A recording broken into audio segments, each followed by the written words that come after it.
Madame, Monsieur, bonsoir. Pendant plus de 2 ans, 2 gendarmes de la BSR, messieurs Aimé Bill et Patrick Debatz, ont été à leur corps défendant l'objet d'une attention médiatique très forte. En effet, accusés par monsieur Herdekens d'avoir violé le secret professionnel dans le cadre de l'affaire X1, ils ont fait l'objet d'une instruction qui a abouti en octobre 1999 à un non-lieu. Mais surtout, suite à une plainte contre inconnu et lors d'une longue enquête menée par le juge Pignolet, ils ont été suspectés de faux en écriture, donc de manipulation, dans le cadre de ce même dossier X1 sur lequel ils enquêtaient. Résultat, en janvier 2000, un autre non-lieu. Alors, entre les attaques venues de l'extérieur, les accusations internes à la gendarmerie, s'est glissée cette campagne médiatique qui a semé le doute, c'est le moins que l'on puisse dire, et sur les personnes et sur leur méthode de travail. Aujourd'hui, après que la justice, par 2 fois, ait estimé qu'il n'y avait pas matière à poursuite à leur égard, messieurs Bill et Debatz se parlent librement de ce long parcours, quelquefois douloureux, mais en tout cas toujours semé d'embûches, qui les a menés, en passant par les dossiers de Neuchâteau, de la brigade financière au couloir du palais de justice de Bruxelles, pas toujours du même côté de la barrière, certes, mais toujours dans l'exercice de leurs fonctions. Dans l'exercice de leurs fonctions est un document de l'équipe Faits divers.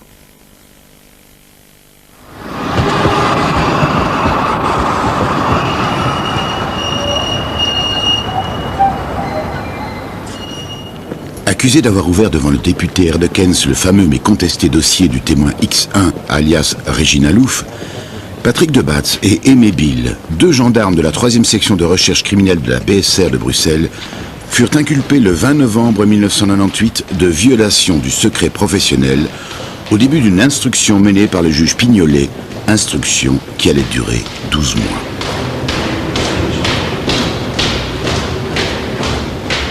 Cette instruction trouvera son épilogue devant la Chambre du Conseil de Bruxelles. Le 28 octobre 1999, la décision tombe. Il n'y a pas lieu de poursuivre. Les relèves. Au prévu. C'est fini, c'est non-lieu. Non-lieu. Tout ça pour rien. Monsieur Debatz, soulagé? Soulagé, oui. Enfin, il y a un peu de justice qui est rendue. C'est bon.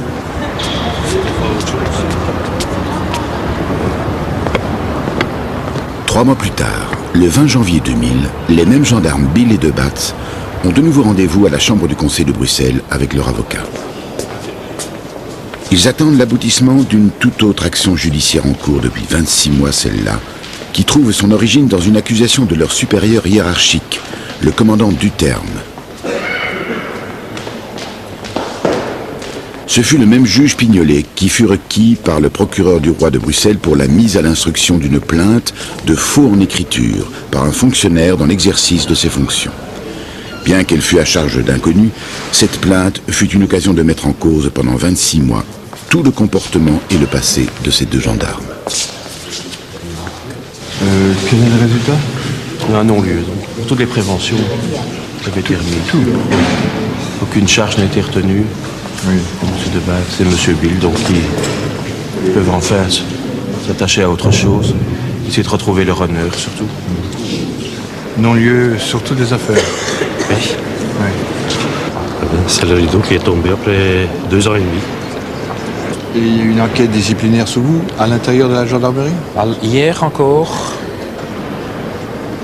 la gendarmerie n'avait aucun élément permettant d'ouvrir une enquête quelconque disciplinaire à notre charge. Alors, à partir de là, on peut se poser la question de savoir pourquoi vous avez été écarté. Ah, ça c'est une bonne question. Le juge d'instruction Pignolet nous l'a demandé déjà plusieurs fois aussi. Il n'y a encore personne qui sait nous dire pourquoi, ni ce qu'on a fait, pourquoi on est ici, ni pourquoi on a été écarté. Il n'y a personne qui sait le dire. Mais vous allez continuer à poser la question. Ah oui, mais nous on doit savoir. Ça, on ne peut pas On doit bien savoir. Pourquoi on a été écarté? Ça c'était évident.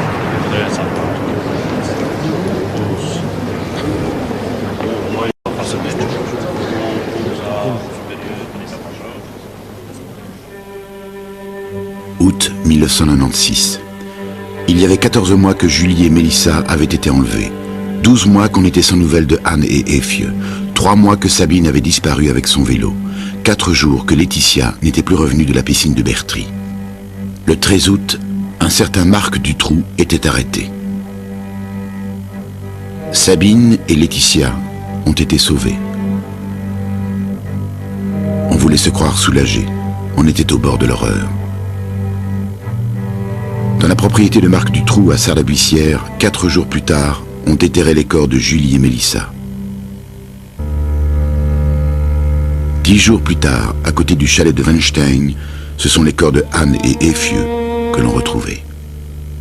Jamais la Belgique n'avait connu un tel climat, en apprenant des choses terribles concernant des enfants, et dont personne n'avait jamais osé parler.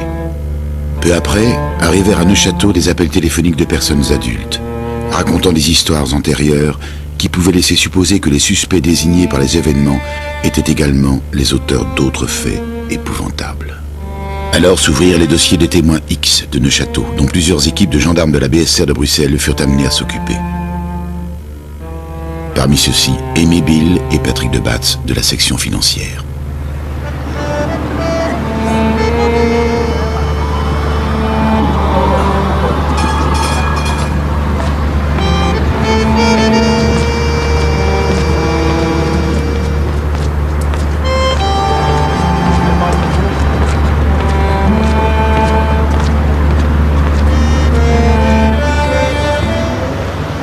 Tout ce qui vous est arrivé, comment ça s'est passé avec votre famille? Très difficilement. Très dur. Invivable. Infernal. On ne sait pas l'expliquer. Et ils vous ont soutenu?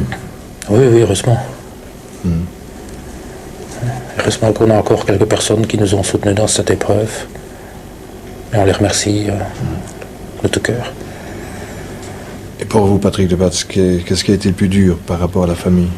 La famille, je pense qu'ils ont souffert ensemble avec nous. Ils ont continué à nous soutenir, tout le monde en fait de la famille. Même si les attaques étaient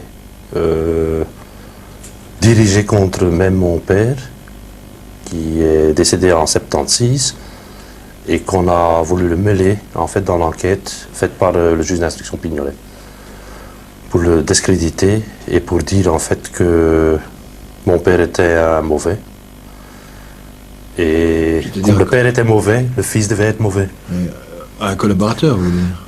On a voulu prouver que mon père était un collaborateur, oui. Bien que le contraire était déjà prouvé dans le dossier Pignolet avant que la presse en faisait mention. Mais pourtant, d'une façon générale, vous aviez déjà une vie très, très agitée avant que tout ceci ne vous arrive. En tant qu'enquêteur, membre de la police judiciaire, vous étiez déjà un peu bousculé par rapport à votre famille. Vous ne deviez pas avoir une vie de famille très, très assidue, peut-être? Ah non, ça non. Quand on veut travailler, on a très peu de vie familiale. Et la famille vient en fait en deuxième plan. Ça a été toujours comme ça. On a donné trop de notre vie pour la justice, je pense. La famille avait déjà l'habitude de vivre comme ça. Mais en plus, être attaqué comme ça de front, par la presse, par la justice et par un corps de police dont on faisait partie depuis 26 ans, c'était dur. En fait, ça aurait fait une difficulté de tourner chez vous cette interview?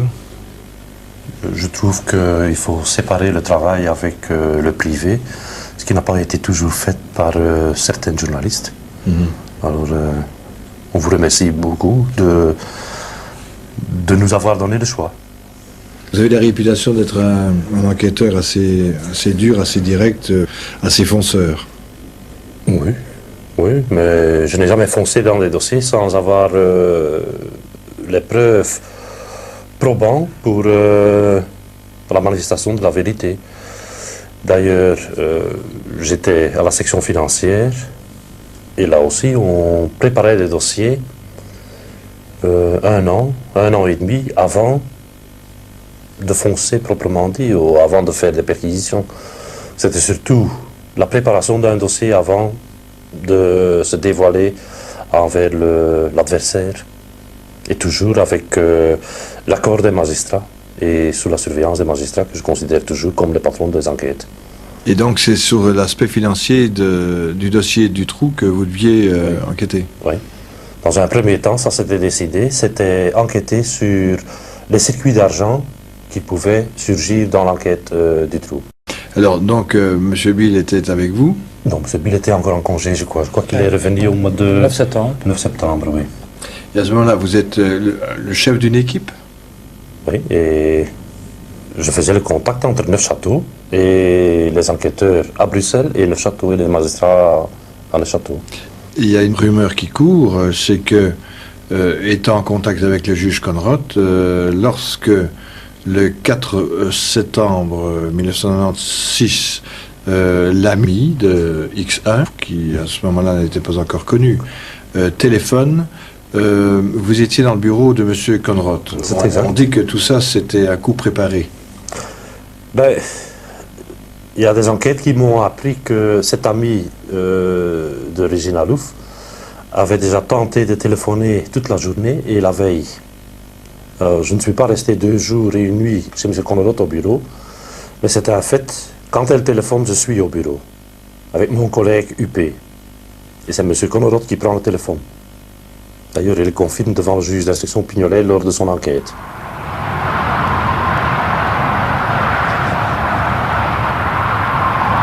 En août 1996, en voyant toutes ces images à la télévision, je me suis dit, j'aurais dû parler beaucoup plus tôt, continuer à témoigner beaucoup plus tôt. Alors peut-être qu'on n'en serait pas arrivé là, que ce genre de catastrophe ne se serait pas produite une fois encore. En fait, à ce moment-là, j'ai encore hésité quelque temps à prendre des contacts. Mais je crois que j'avais alors, comme pas mal de gens, une grande confiance en Conrad et Bourlet. Alors, avec une amie, nous nous sommes demandé ce que nous pourrions faire. Mon amie a alors téléphoné à Conrad pour prendre rendez-vous. L'amie de Regina Louf, Tania, c'est son prénom. C'est Tania. Elle parle français ou néerlandais? Je pense qu'elle parlait français et néerlandais, qu'elle a fait une partie de son histoire. Elle l'a fait à M. Conrad. Quand elle a voulu expliquer le chemin à prendre pour arriver chez elle, M. Conrad l'a dit à elle, « Tiens, je crois que j'ai un Flamand ici qui doit se connaître à Gand. » Et il m'a passé le cornet. Et j'ai pris note de son adresse et je l'ai laissé à M. Conrad. Et ce que la personne, Tania, disait, était des devoirs à exécuter pour la cellule Obélix. Tout ce qui concernait M. Nioul et son entourage était pour la cellule Obélix. Et tout le reste, autour de M. Dutroux, c'était pour nous. Donc, est-ce que je peux vous demander si ce coup de fil de cette Tania, dans ce coup de fil, elle parlait de M. Nioul? Oui.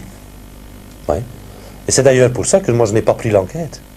Et que j'ai laissé à monsieur le juge Conrad le papier. Et ce n'est que le jour après, ou 2 jours après, quand je viens là pour un autre problème, avec un procès-verbal d'un membre de la police judiciaire de Bruxelles, qui voulait faire croire que Dutroux figurait sur des cassettes saisies dans l'affaire Rijmakers, que le juge d'instruction m'a donné une commission rogatoire pour prendre contact avec cette personne, Tania. Et quand j'ai refusé en disant « ce n'est pas à nous de le faire », le juge d'instruction a dit « vous travaillez maintenant sur mandat de moi ». Et c'est moi qui décide qui fait l'enquête et qui fait quoi dans l'enquête. Et alors, finalement, ce sera vous qui auditionnerez X1. Oui. Et la première audition était prévue le 15 et elle a été reportée pour le 20. Et sur décision de Regina Louf, elle a été reportée. D'un côté, j'avais le sentiment que je devais agir ainsi, que c'était mon devoir, que je ne pouvais pas continuer à me taire. Mais d'un autre côté, il y a naturellement la peur. Je craignais d'une part de couper les liens avec ma famille, car j'étais restée très loyale vis-à-vis de ma famille.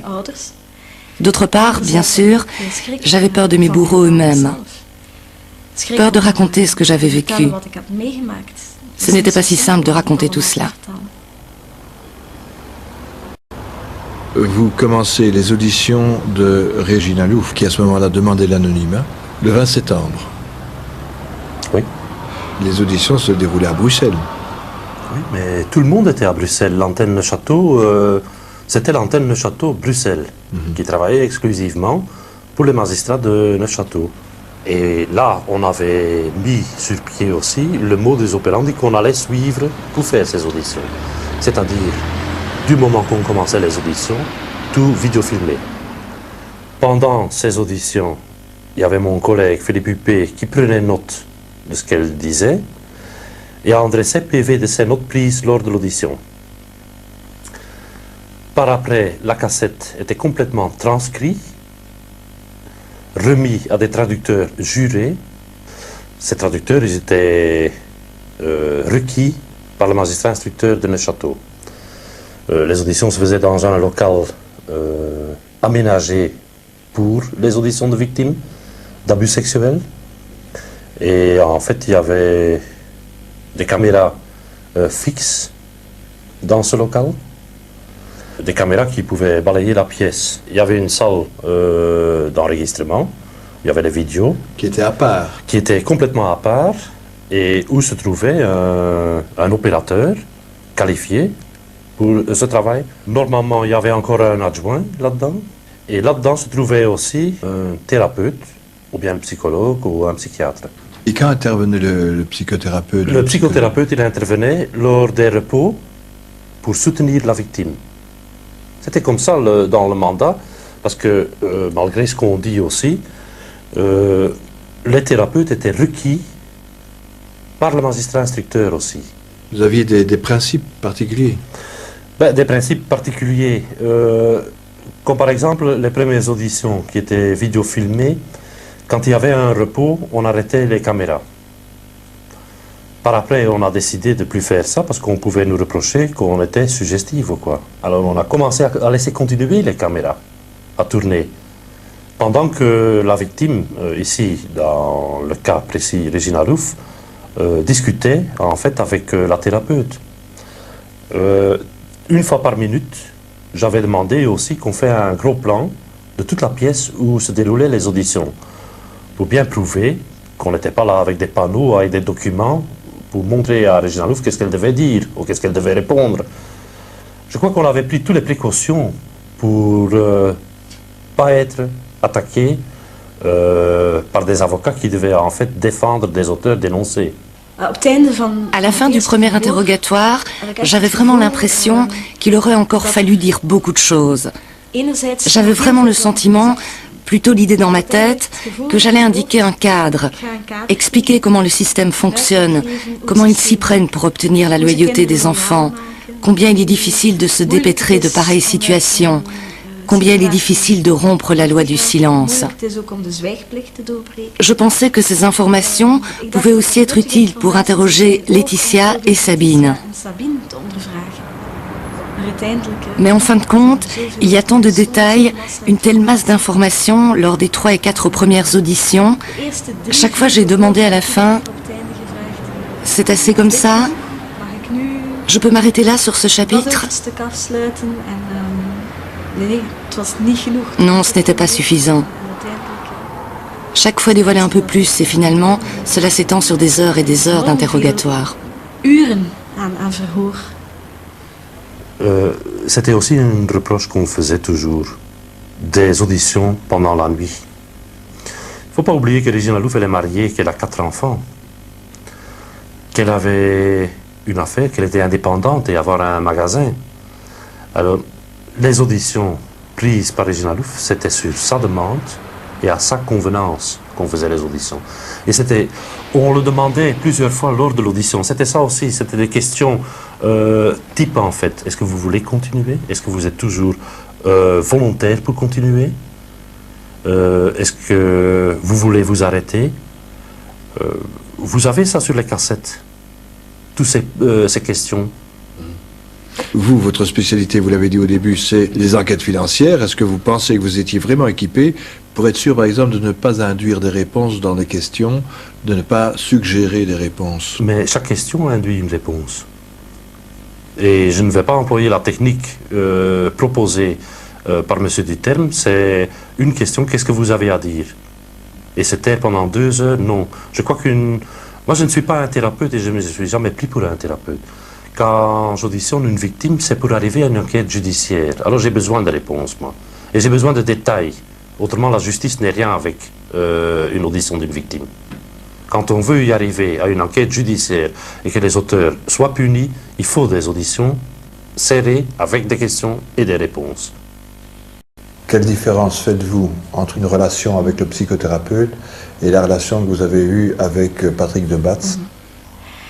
La relation que j'avais avec Patrick de Batz était d'un tout autre genre.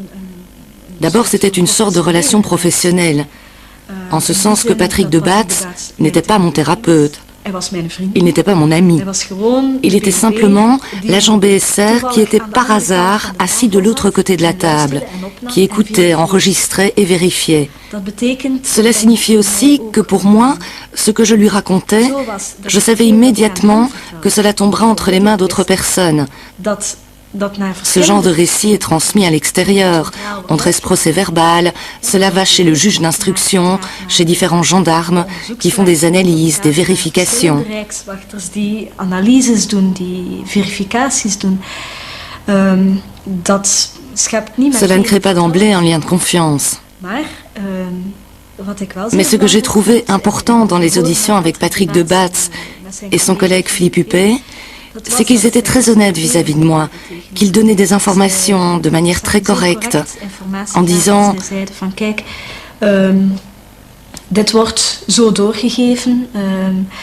regardez, cela va être transmis de telle façon.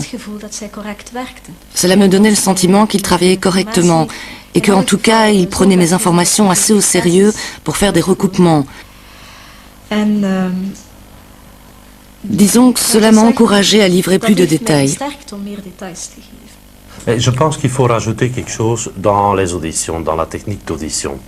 Dès le départ, dans la méthodologie qu'on avait développée, on était scindé en deux, c'est-à-dire une équipe qui fait les auditions, qui ne prend pas connaissance des faits, mais qui s'occupe uniquement d'auditionner la victime.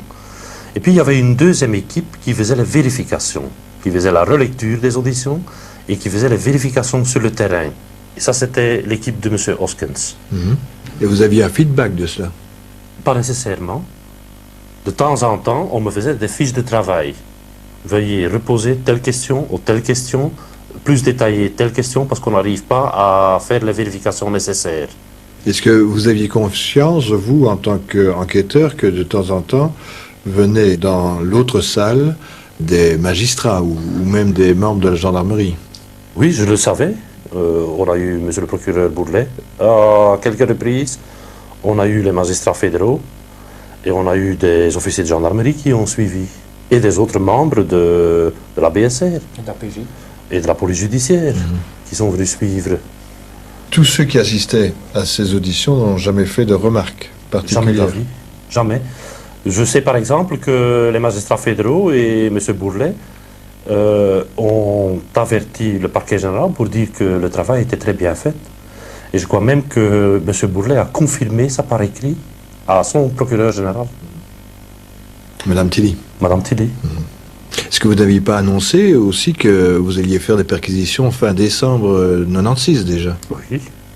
Oui, ça c'était surtout M. Bourlet qui voulait au plus vite une intervention et dont on s'est opposé parce qu'on n'y était pas prêt. Vous étiez opposé? Oui, dans une réunion, à l'antenne de Le Château, en présence de Duterme, et son adjoint et plusieurs autres personnes. Et moi j'ai dit, on n'est pas prêt, on ne peut pas aller avec des déclarations d'une victime devant un tribunal, sans que toutes les vérifications et le moindre détail est vérifié.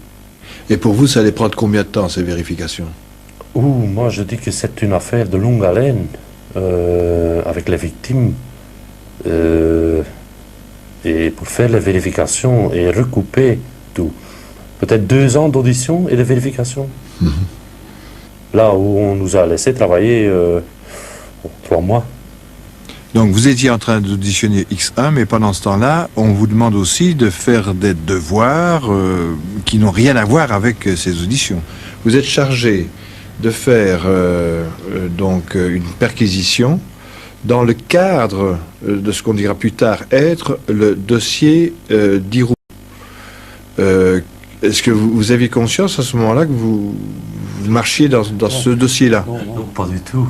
Pas du tout. Le 15 novembre, moi, je suis sur l'autoroute entre Gand et Bruxelles et je suis appelé par Madame Gruet, juge d'instruction à Bruxelles, qui dit qu'elle doit faire 2 perquisitions d'urgence avant 9 h. Je crois qu'il est 5 h moins le quart quand elle me téléphone. Le 15 novembre, c'est un jour férié pour la gendarmerie et je dis, moi je suis le premier jour en congé depuis plusieurs semaines. Moi je ne sais pas venir, je ne suis même pas au bureau, quoi, c'est férié. Elle dit, mais moi je suis empêté, moi je dois faire ces perquisitions et je n'ai pas de gens pour faire ces perquisitions.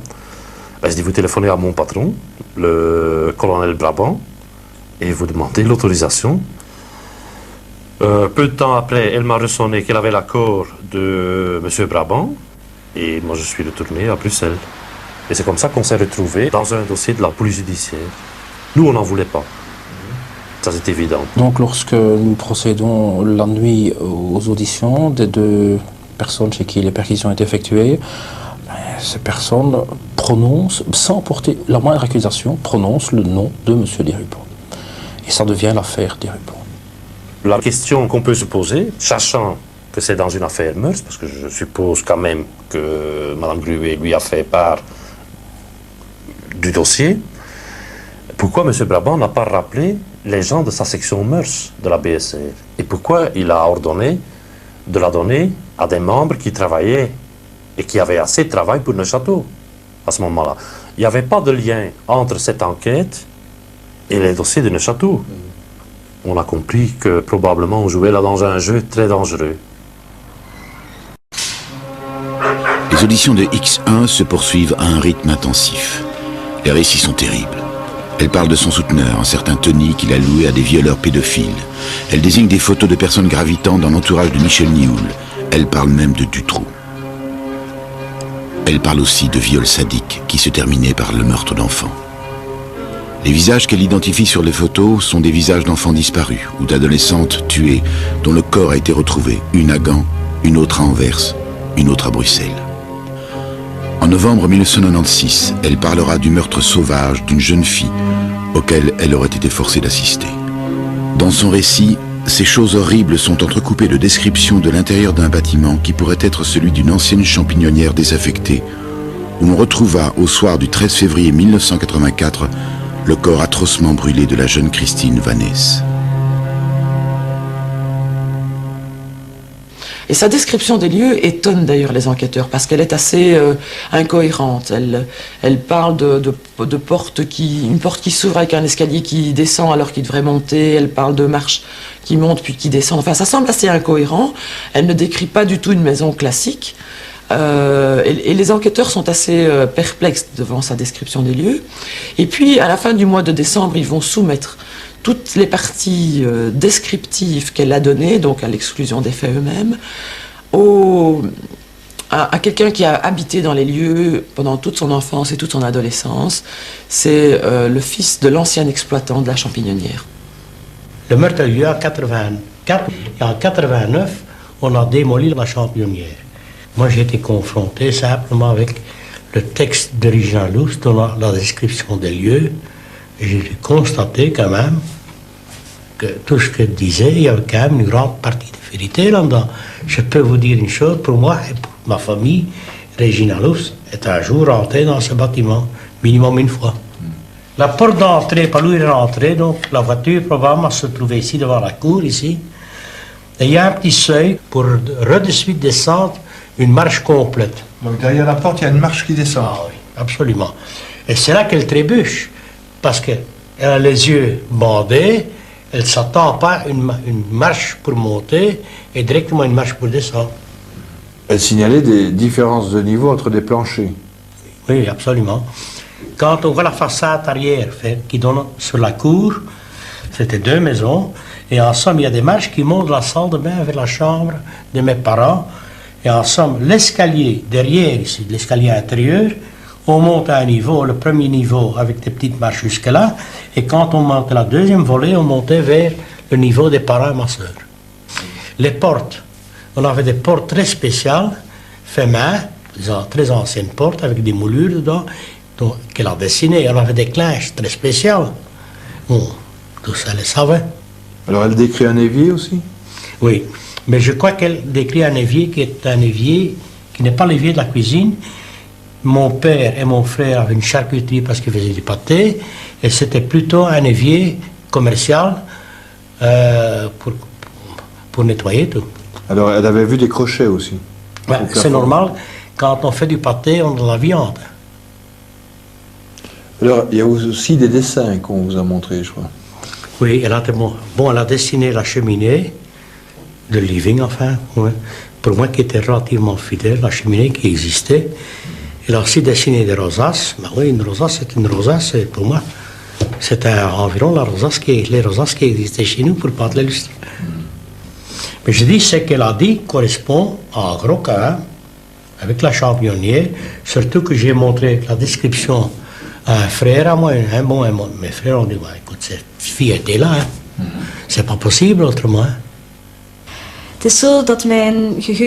En fait, ma mémoire fonctionne d'après mon instinct de survie.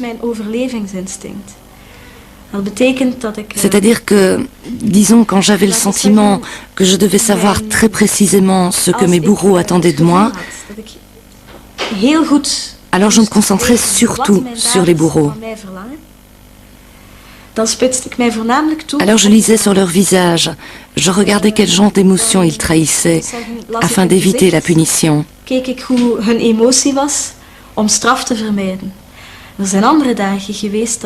y avait d'autres jours où je ne regardais pas les bourreaux, pour ne pas les provoquer.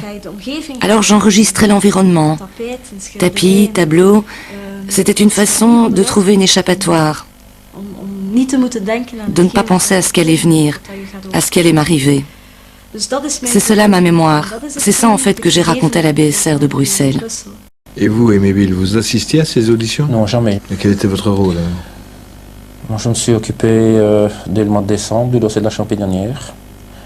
Donc j'ai repris donc, tout le dossier à zéro. Et en l'espace de 7 mois de temps, avec l'équipe, nous avons rédigé presque 700 PV, dont 250, 300 auditions, le tout en exécutant environ 250 apostilles du juge d'instruction Van Espern, pour lesquels nous n'avons jamais eu la moindre remarque. Et donc nous avons repris le dossier de la Champédonnière à zéro. Qui fait le lien avec le dossier de la Champédonnière? Eh bien, les auditions donc, de Regina Louf sont remises au magistrat national, mais à la fin... À ce moment-là, elle ne parlait pas de Champédonnière, ni de Christine Vanès. Non, elle parlait d'une fille, Chrissy, qui était brûlée dans une grande cave à Bruxelles, dans les environs de Bruxelles. Quand Regina nous en parle la première fois, on avise les magistrats fédéraux. Eux, ils demandent d'avoir les déclarations de Regina Louf concernant cette affaire, et eux, ils comparent avec l'ancienne procédure. Et c'est eux, à un moment donné, qui disent, ben oui, il y a des éléments qui peuvent amener à la réouverture du dossier. Puisque le dossier était classé sans suite, suite à un jugement de la Chambre de conseil au mois d'avril 96. Alors il faut retrouver ce dossier dans les archives, et il faut le remettre en information chez un magistrat. Et c'est les magistrats fédéraux qui le remettent chez Mme Somers en information. Et vous en avez connaissance 4 décembre 96. Et alors donc Mme Somers, lorsqu'elle donne le dossier, elle demande donc de rédiger une synthèse. Et c'est vous ça? Oui. Et 4 jours plus tard, un samedi, j'ai le commandant du terme qui arrive et qui me demande ce que je fais. Ben, je lui explique, c'est pas utile. Il me dit que c'est pas utile. On va pas perdre son temps avec ce dossier-là. Moi je dis, mon chef m'a demandé de faire ça. Il me dit, mais moi je vous ai rien demandé. Je dis, oui, mon chef c'est Patrick. Et, bon. Et alors ben, là, les ennuis ont commencé. Le commandant du terme est entré en fonction à la tête de l'antenne de Neuchâtel le 2 décembre 1996. 6 mois plus tard, dans une note interne, il formulera un certain nombre de griefs à propos de l'adjudant de Batz, disant notamment que celui-ci supporte mal de travailler sous ses ordres et refuse de prendre en compte les critiques de son commandant quant aux méthodes employées dans les auditions de X1. Dans une note écrite le 3 juin 1997, il déclare être confronté à un enquêteur manipulateur et dangereusement partial et annonce: sur base de mes constatations confortées par d'autres enquêteurs, j'ai sollicité une équipe pour relire et analyser les auditions de la victime entendue par l'adjudant de Batz, pour rechercher en toute objectivité les éléments concordants, en discernant d'éventuelles suggestions, inductions, affabulations. C'est ainsi que d'autres gendarmes, désignés par le commandant du terme, vont commencer ce que l'on a appelé la relecture des auditions de X1. Le 22 juin 1997, le juge Van Espen, en charge du dossier de la Champignonnière depuis 6 mois, écrit lui aussi un courrier à la hiérarchie de la gendarmerie avec copie au procureur du roi et au procureur général, où il dit en termes vagues et sans citer aucun nom qu'ayant constaté une pollution de son instruction, il désire ne plus travailler avec la gendarmerie. Ce courrier arrive à la BSR au moment où le premier rapport de relecture désastreux pour l'enquête de l'équipe de Batz est quasiment terminé. Et cette relecture de l'enquête va aboutir à un résultat catastrophique. La relecture démontre point par point que toute l'enquête est manipulée, que tout ce qui est dit correctement par Regina Louf a été soufflé par les enquêteurs, ou ce qu'elle dit de correct, en fait, on détermine tout à coup que ce n'est pas correct, en transformant un peu la réalité. Enfin bref, cette relecture montre que l'enquête est une véritable catastrophe, donc ce qui va effectivement dans le sens de la dénonciation du terme, puis dans le sens des critiques de Van Espen. Alors, la mise à l'écart de l'équipe de Batz, elle va se faire sur base de ces courriers, puis sur base de quelque chose qui va arriver 2 semaines plus tard, c'est le fameux premier rapport de relecture.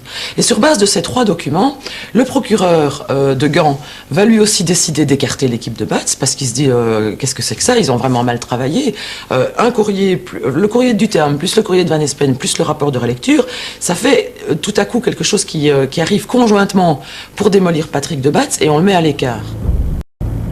Ce n'est que le 10 juillet 1997 que, sur base du premier rapport de relecture, le juge Langlois décidera de faire relire tous les autres dossiers des témoins X.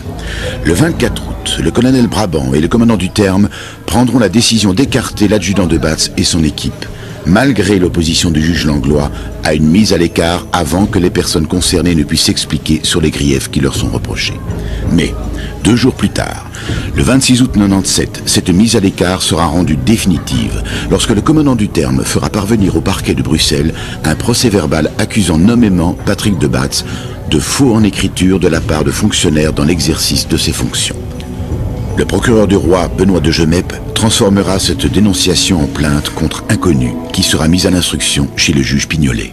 Pour comprendre la démarche du commandant du terme, il faut revenir un petit peu en arrière à la 7e audition de Regina Louf qui a lieu le 13 novembre 1996. Elle est interrogée là par Patrick de Batz et Philippe Huppé. Alors au cours de cette audition, Regina Louf va parler d'un viol suivi d'un assassinat d'une jeune fille, une certaine Chrissy, auquel elle a elle-même assisté dans une cave.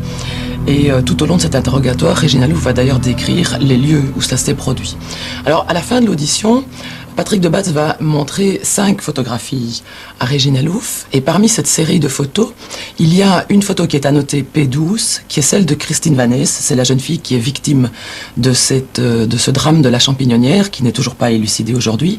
Et il y a aussi une autre photo qui est annotée P10, et à un moment donné, il est presque 6 heures du matin, et Regina Louf en a visiblement marre de l'audition, ne veut plus rien désigner, et finit par désigner la photo P10, qui est celle d'une autre jeune fille, qui n'est pas celle de Christine Vanès. Alors c'est donc à cette situation de reconnaissance de photo que fait allusion le procès-verbal du commandant du terme, 9 mois après. Oui, en fait, le commandant du terme va donc dénoncer le fait que jamais les enquêteurs n'ont prévenu les magistrats de ce que Regina Louf n'avait pas reconnu la photographie de Christine Vanès.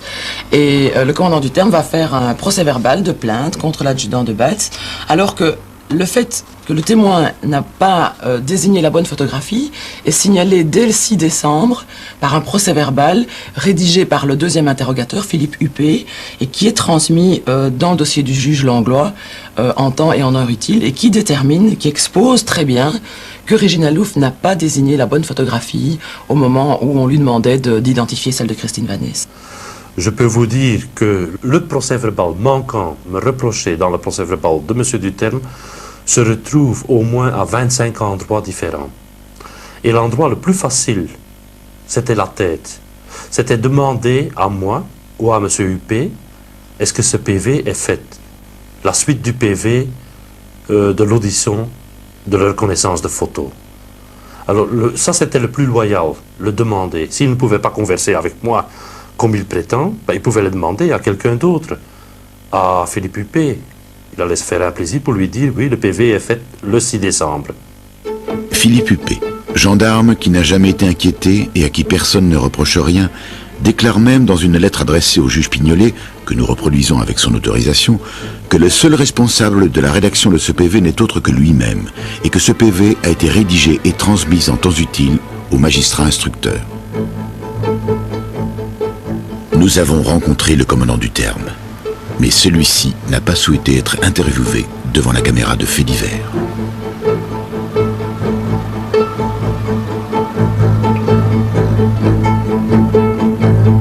Alors, monsieur le procureur, par rapport au procès-verbal de départ qui dénonçait le fait qu'une rubrique n'était pas reprise dans un PV, on a constaté que cette accusation était infondée puisque la rubrique, on pouvait le vérifier assez vite dès le départ, existait bien dans le dossier. Oui. Mais là encore, il faut distinguer les plans. C'est pas parce que, de nouveau, lorsqu'un autre enquêteur fait des observations sur une enquête qui a été faite et qu'il fait une observation qui s'avère effectivement et inexacte, ce n'est pas encore une raison pour conclure qu'il a commis un faux en écriture. Quelqu'un vous dit qu'une pièce n'est pas dans le dossier. Vous constatez qu'elle est dans le dossier. Est-ce qu'il n'y a pas l'expression là d'un faux ou d'une tentative d'induire en erreur un magistrat? Oui, mais encore une fois, je dis c'est pas parce que c'est inexact que la situation est nécessairement constitutive d'une infraction pénale. Il faut aussi être un peu raisonnable. Hein. Dans leur rapport, les relecteurs prétendent que Régina Louf confond systématiquement la victime de la champignonnière avec une autre jeune fille. Alors que dans la 11e audition, Régina Louf a bien reconnu le visage de Christine Vannès. Mais pour appuyer leur raisonnement, les relecteurs modifient la transcription du texte original d'un procès-verbal d'audition. Ils suppriment 2 nihites, 2 négations, et ajoutent un point d'interrogation pour changer la portée du texte adressé au magistrat. Je crois que les relecteurs n'ont pas bien vu les cassettes d'audition, ni les magistrats instructeurs qui avaient la possibilité de le regarder. Et je crois que c'est un mensonge flagrant comme les autres dans le rapport de relecture. Il est fait état d'une manipulation de textes originaux de la part des relecteurs. C'est-à-dire que lorsqu'on compare 2 textes originaux en flamand, on voit qu'on supprime un nit là où il y en avait un, et qu'on met un point d'interrogation là où il n'y en avait pas, ce qui change le sens et de la démonstration que l'on veut faire parvenir au magistrat. Oui, après ça, on n'en est quand même pas là à monter toute une affaire sur une phrase ou sur un mot. Hein. D'ailleurs, ce type d'affaire est aussi à l'instruction. Et donc, cette instruction-là n'est pas close à l'heure actuelle. Donc, je peux difficilement, moi, me prononcer sur le bien fondé de la plainte qui était déposée, eu égard à ce que vous venez de dire, puisqu'il y a encore un juge d'instruction qu'on a échangé. Donc c'est une plainte déposée par M. Debatz? Oui, contre les enquêteurs. D'accord, mais est-ce qu'il fallait attendre une plainte de M. Debatz pour entamer une action par rapport à ce qui pourrait apparaître quand même comme une suspicion de faux en écriture de la part des relecteurs? Pas nécessairement, seulement je veux bien comprendre que dans une entreprise comme celle-ci, on ne va pas surcharger les juges d'instruction avec une série de dossiers nouveaux dans ce type d'affaires, alors qu'il y avait déjà un juge d'instruction qui était chargé et qu'il y a encore une série d'autres plaintes qui sont avec des constitutions de partie civile en train d'être examinées par d'autres juges d'instruction. Je crois qu'il ne faut pas non plus maintenant tout judiciariser dans cette affaire. On l'a fait pour justement essayer d'avoir un regard plus objectif, plus impartial, confiant l'affaire à un juge d'instruction, mais nous n'allons pas mettre toutes les affaires qui nous sont soumises de cette nature chez le juge d'instruction. Non, ça c'est... Mais je pense qu'il y a un problème beaucoup plus large que simplement un procès verbal ou non. Hein. C'est un problème qui relève justement de la capacité de travailler dans un groupe structuré, de pouvoir déterminer des éléments d'information opérationnelle, de les vérifier, hein, et de faire en sorte que cette enquête puisse aboutir dans un délai raisonnable. Est-ce qu'on peut déduire de ce que vous dites que l'écartement de ces enquêteurs a permis de faire progresser les choses sur le fond, c'est-à-dire vers la recherche de la vérité? On a mis dans ce dossier de l'assassinat de Christine Vaniez tous les éléments. Donc à la fois les rapports et les procès-verbaux de l'équipe de base et à la fois les rapports de l'équipe du terme. Bon, et tout cela, il a essayé de faire la synthèse. Et il s'est avéré que, justement, du point de vue de la recherche de la vérité, si on progresse, on doit observer que les éléments de la première équipe ne se sont pas vraiment avérés opérationnels. Par exemple, ils ont fait une enquête d'empreintes génétiques pour savoir si Dutroux et Nioul, qui étaient cités par le témoin, au départ anonyme, pouvaient être compromis dans cette affaire. Bien entendu, ce n'est jamais aussi qu'un élément de la vérité. On est arrivé à pouvoir en tout cas exclure cette hypothèse-là à travers cette analyse génétique. On n'a pas analysé tous les objets de la championnière. C'est pour ça que je vous dis que cette vérité à 100% n'existe pas. Oui. Hein, mais disons qu'on peut avoir en tout cas un élément d'exclusion ici. Oui. Il y a une chose qui m'a frappé, c'est que Régis Lalouf ait été capable de donner une description de l'intérieur de la champignonnière qui se recoupe en 12 points avec ce que dit le fils de l'ancien propriétaire de cette champignonnière et qui conclut presque en disant il faut y avoir été pour avoir repéré ces points-là. Alors, ou bien elle est extra-lucide, ou bien il se passe quelque chose d'un peu bizarre. Oui, mais enfin, en revanche, je veux dire, je ne sais pas m'exprimer sur ses convictions et son caractère extra-lucide. Ce qui a pu aussi être vérifié, c'est que c'est l'âge qu'elle avait à l'époque, c'est où elle se trouvait à l'école, si elle fréquentait l'école, s'il n'était pas absente, et tous ces éléments ont permis de relativiser ce genre d'informations en disant que c'était... On ne peut pas non plus l'exclure à 100%. Les registres d'école sont sûrs à 100%. Ben non, jamais. Qu'est-ce qui est sûr à 100%? Hein, c'est pour ça que nous ne sommes jamais que des hommes, mais il faut pouvoir accepter aussi notre condition humaine, c'est-à-dire d'être des êtres limités. Est-ce que vous concevez qu'on ait pu dire à un moment donné que rien dans la piste que offrait Régis Lalouf n'était valable? Mais maintenant, en tout cas, cette piste a été abandonnée. Parce que le juge a considéré... D'ailleurs, il y a eu une conférence de presse il y a, je sais pas, un mois, un an ou 18 mois à ce sujet. En janvier 1998, je crois. Ah ben voilà, vous vous souvenez mieux que moi de la date. Et donc il y a 2 ans, on a dit, bon, on essaie d'exploiter des éléments, on n'a rien trouvé sur cette piste-là. Et à Gand, ils ont fait la même chose, à Anvers, ils ont fait la même chose. Une conférence de presse exceptionnelle pour un dossier exceptionnel qui concerne 4 arrondissements judiciaires dans un climat particulier. Les juges d'instruction concernés voulaient remettre les pendules à l'heure. J'attends, et je vous le dis, j'attends avec impatience, bien sûr, le résultat des travaux de mes collègues et de savoir si les dires de X1 développés dans le cadre de ces dossiers sont crédibles ou pas. Je dois vous dire qu'à l'heure actuelle, ils n'ont pas permis de fournir des preuves, des éléments de preuve, on va appeler à ce stade-ci des indices sérieux de culpabilité, mais enfin des éléments probants permettant de prendre des mesures coercitives à l'égard de certaines personnes. La décision de Régis Lalouf de sortir de l'anonymat a permis aux juges d'aller beaucoup plus loin dans leur vérification. Ils ont tous réaffirmé leur volonté d'aller jusqu'au bout, d'exploiter toutes les pistes et témoignages. Les juges d'instruction sont unanimes. Certains éléments avancés par le témoin ne correspondent pas aux éléments concrets. Des lignes du temps mettent en lueur des incompatibilités, mais d'un autre côté, aucun magistrat n'a affirmé que le témoin n'était pas crédible. À ce moment-là déjà, les dossiers concernant X2, X3, X4 étaient refermés.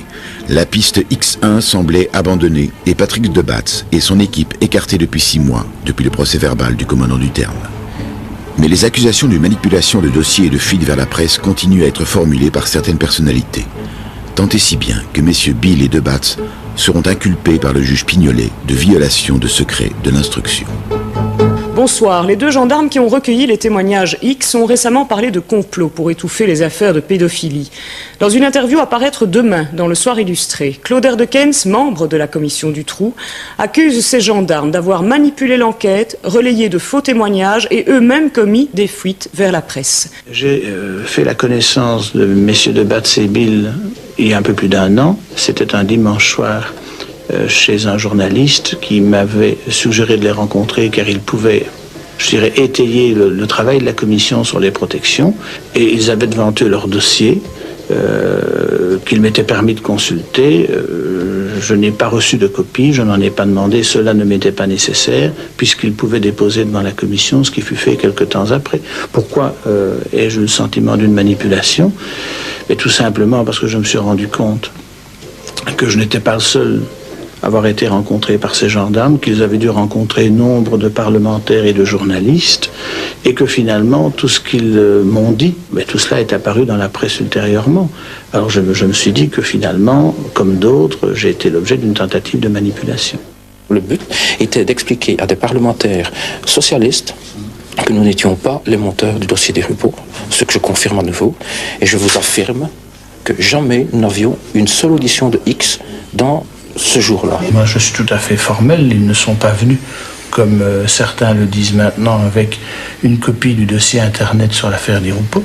Non, ils avaient devant eux des pièces, aussi bien du dossier des Rupeau que des pièces de Neuchâteau. Et effectivement, sans nul doute, leur souhait était de tuyauter à un des membres de la commission. Aujourd'hui, Claude Erdekens, contacté par nous, n'a pas souhaité être interviewé devant nos caméras. Un certain dimanche, il y a eu une réunion en mes bureaux avec les deux gendarmes, Bill et de Batz, et deux commissaires socialistes, parce que Bill et Batz avaient envie d'expliquer que l'affaire des Rupeau, c'était pas eux. Et moi, j'avais le projet aussi de faire une émission controverse là-dessus. Et donc, j'ai arrangé cette réunion en mes bureaux pour qu'il y ait cette explication et pour voir si une émission controverse était possible. Alors, qu'est-ce que vous pensez de ce qui a été dit par rapport à cette réunion? C'est-à-dire qu'au cours de cette réunion, ils auraient ouvert ou montré qu'ils étaient en possession, à ce moment-là, d'un dossier X de Neuchâteau. Écoutez, moi, en tant que témoin, franchement, je n'ai rien vu. Et si, d'aventure, ils avaient montré des documents X, la réaction que j'aurais eue serait été de téléphoner à RTL aux journalistes qui s'occupaient, qui traitaient de l'affaire, pour lui dire « à court, il y a ici des documents intéressants ». Voilà. Donc, en fait, ils avaient des dossiers, c'est-à-dire des photocopies, des choses d'Internet, etc. Et ils ont surtout parlé de l'affaire des Rupeau en la mettant aussi dans un contexte plus général de mal-être et de malaise. Patrick Morio, est-ce que vous avez été étonné quand vous avez entendu que M. Patrick de Batz et Aimé Bill étaient inculpés de violation de secret professionnel ou de secret de l'instruction? Non seulement étonné, mais également déçu, puisque c'était dans le cadre d'une conversation que nous avions eue chez M. Vrebos, et qu'un de mes collègues, M. Erdekens, était allé trouver le juge. Donc, moi, j'étais au courant de rien, donc M. Erdekens m'avait rien dit. C'est vrai que c'est quand même extrêmement décevant. Quelle aurait été votre réaction en apprenant que quelqu'un avec qui vous avez beaucoup de relations est allé, en plus, dénoncer un fait qui n'existe malheureusement que dans son esprit? Je crois que l'enquête l'a démontré. Jamais il n'a été question des X, si ce n'est qu'au moment où ils se sont présentés, M. de Batz et M. Bill ont dit « c'est nous les enquêteurs qui sommes sur dossier X », mais objectivement, on n'a pas parlé de ça. Et quand ils ont ouvert leur cartable, je m'en rappelle encore très bien, c'était les documents qu'on avait diffusés sur Internet relatifs au dossier des Rupeau. Je suis parti de là, j'avais même pas une feuille de papier, parce que ces documents, tout le monde pouvait se les procurer sur Internet sans aucun problème. La presse a laissé entendre maintes fois que M. de Batz et Bill étaient vraiment, parce qu'on leur avait laissé la bride sur le cou, parce qu'ils avaient des opinions bien arrêtées sur certaines choses, avaient monté un certain nombre de dossiers, dont le dossier du Rupeau, dont le dossier de Vroom, dont le dossier, l'échec à Brassac, ça relèverait d'eux, l'échec de Jumet, ça relèverait d'eux. Donc, à ce niveau-là, est-ce que Non, moi je n'ai pas souvenance qu'ils ont travaillé dans le dossier en cause de M. Di Rupo. Donc, de ce côté-là, ce sont des rumeurs qui ont circulé dans la presse. Il y avait beaucoup de rumeurs, justement. C'était une époque où les rumeurs étaient très vendables. Hein. Oui. Et donc on a pu, comme ça, causer beaucoup de tort à beaucoup de monde. Hein.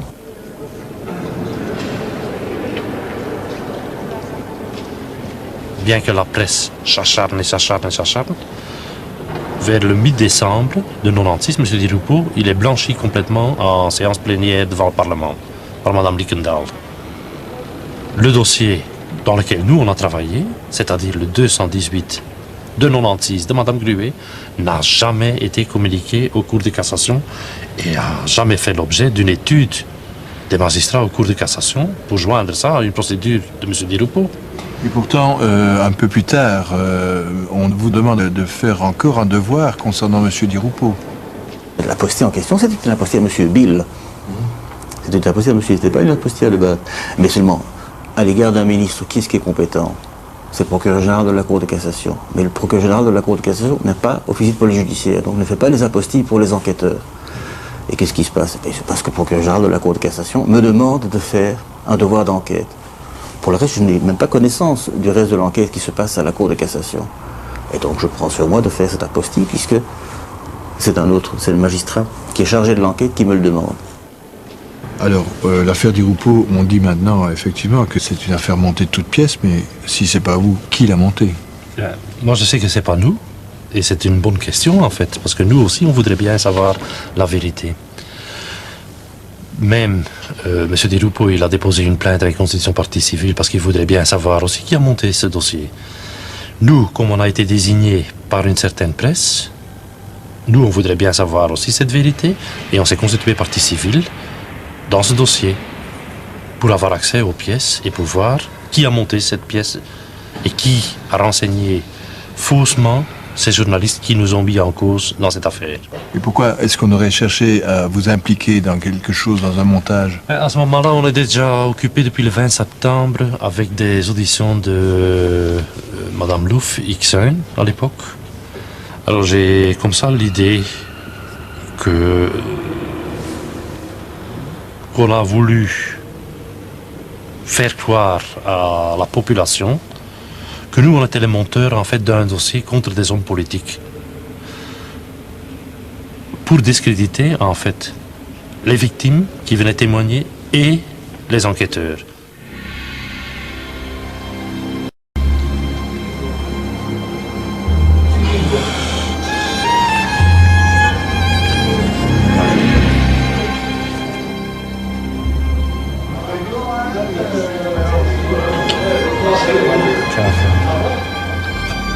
Il a été dit aussi, mais dans une grande partie de la presse, que Regina Louf était folle. Il y a eu une expertise psychiatrique. Est-ce que vous pouvez nous en donner des éléments? Effectivement, oui. Il y a une expertise psychiatrique qui a été faite par un collège d'experts de la KUL, qui sont considérés, à ma connaissance, comme parmi les plus grands spécialistes dans ce domaine en Belgique.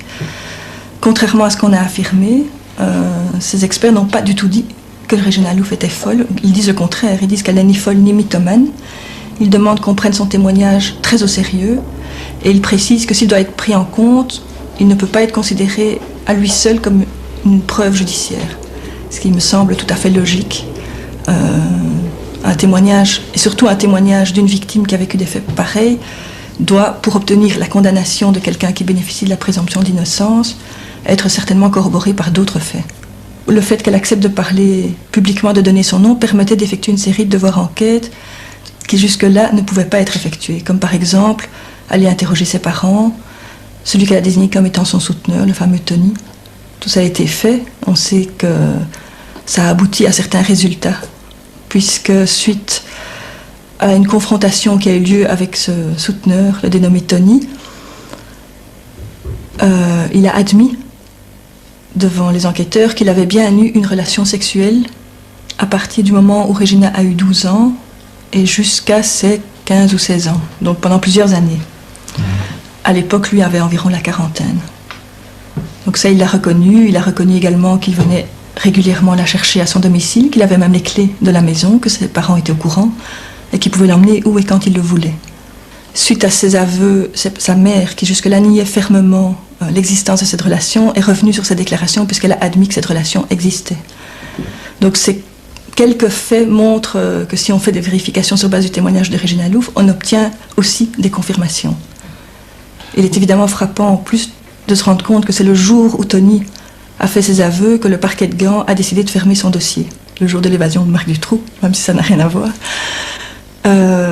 Et les déclarations qui ont été faites par le substitut sont quand même extrêmement choquantes, puisqu'elle a expliqué comme motif au fait qu'on clôture ce dossier le fait que Regina, qui avait donc 12 ans, était particulièrement précoce, était amoureuse de Tony et que donc elle était consentante à cette relation et qu'en outre les faits étaient de toute façon prescrits.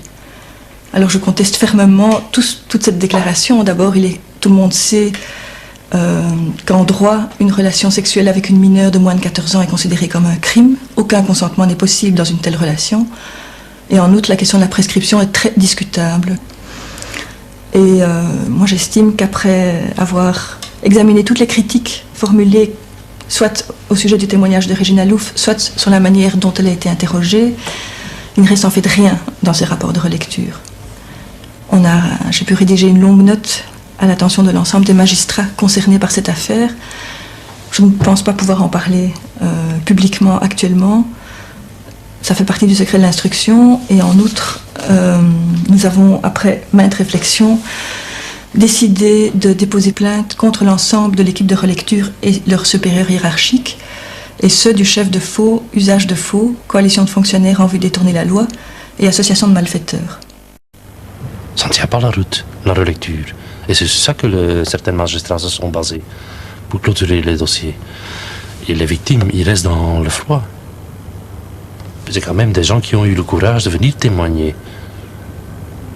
Et donc, pour Regina Louf, parce que c'est la victime que j'ai auditionnée moi, on peut quand même dire qu'elle est victime, qu'elle a été victime et qu'elle est de nouveau victime. Qu'on ne veut pas l'écouter. Qu'est-ce qui vous aurait aidé plus dans cette épreuve-ci? Qu'il y avait une certaine neutralité, aussi bien par la presse que par notre hiérarchie. Parce que tous ces problèmes qui ont commencé avec un procès-verbal de commande du terme, un procès-verbal que je qualifie maintenant comme faux, complètement faux, il n'avait pas besoin de faire un procès-verbal, il n'avait qu'à pousser sur un bouton, il avait la solution. Puisque la solution se trouvait dans tous les ordinateurs de tout le monde.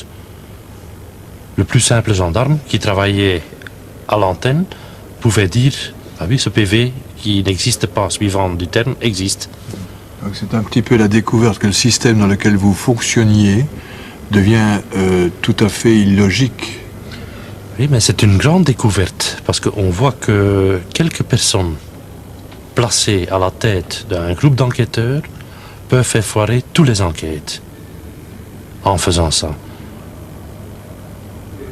Parce que ici, on a les résultats, les enquêtes sont arrêtées. Et on enlève en fait des enquêteurs sur base d'un faux PV et des fausses accusations et des manipulations dans la presse. Et comme ça, on arrête des enquêtes. Alors je me pose la question, est-ce qu'il n'y a pas d'autres enquêtes qui ont été arrêtées comme ça déjà? Moi, je n'avais jamais pensé que ça existait.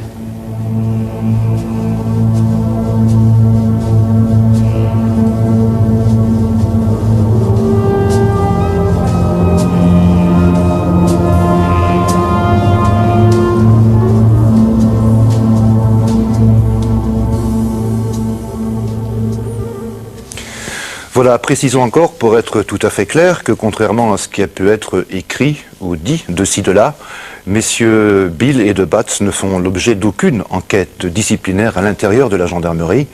Une gendarmerie qui, vous l'aurez compris, n'a pas souhaité s'exprimer sur ce sujet, malgré les contacts que nous avons eus avec sa porte-parole, Madame Kleinput.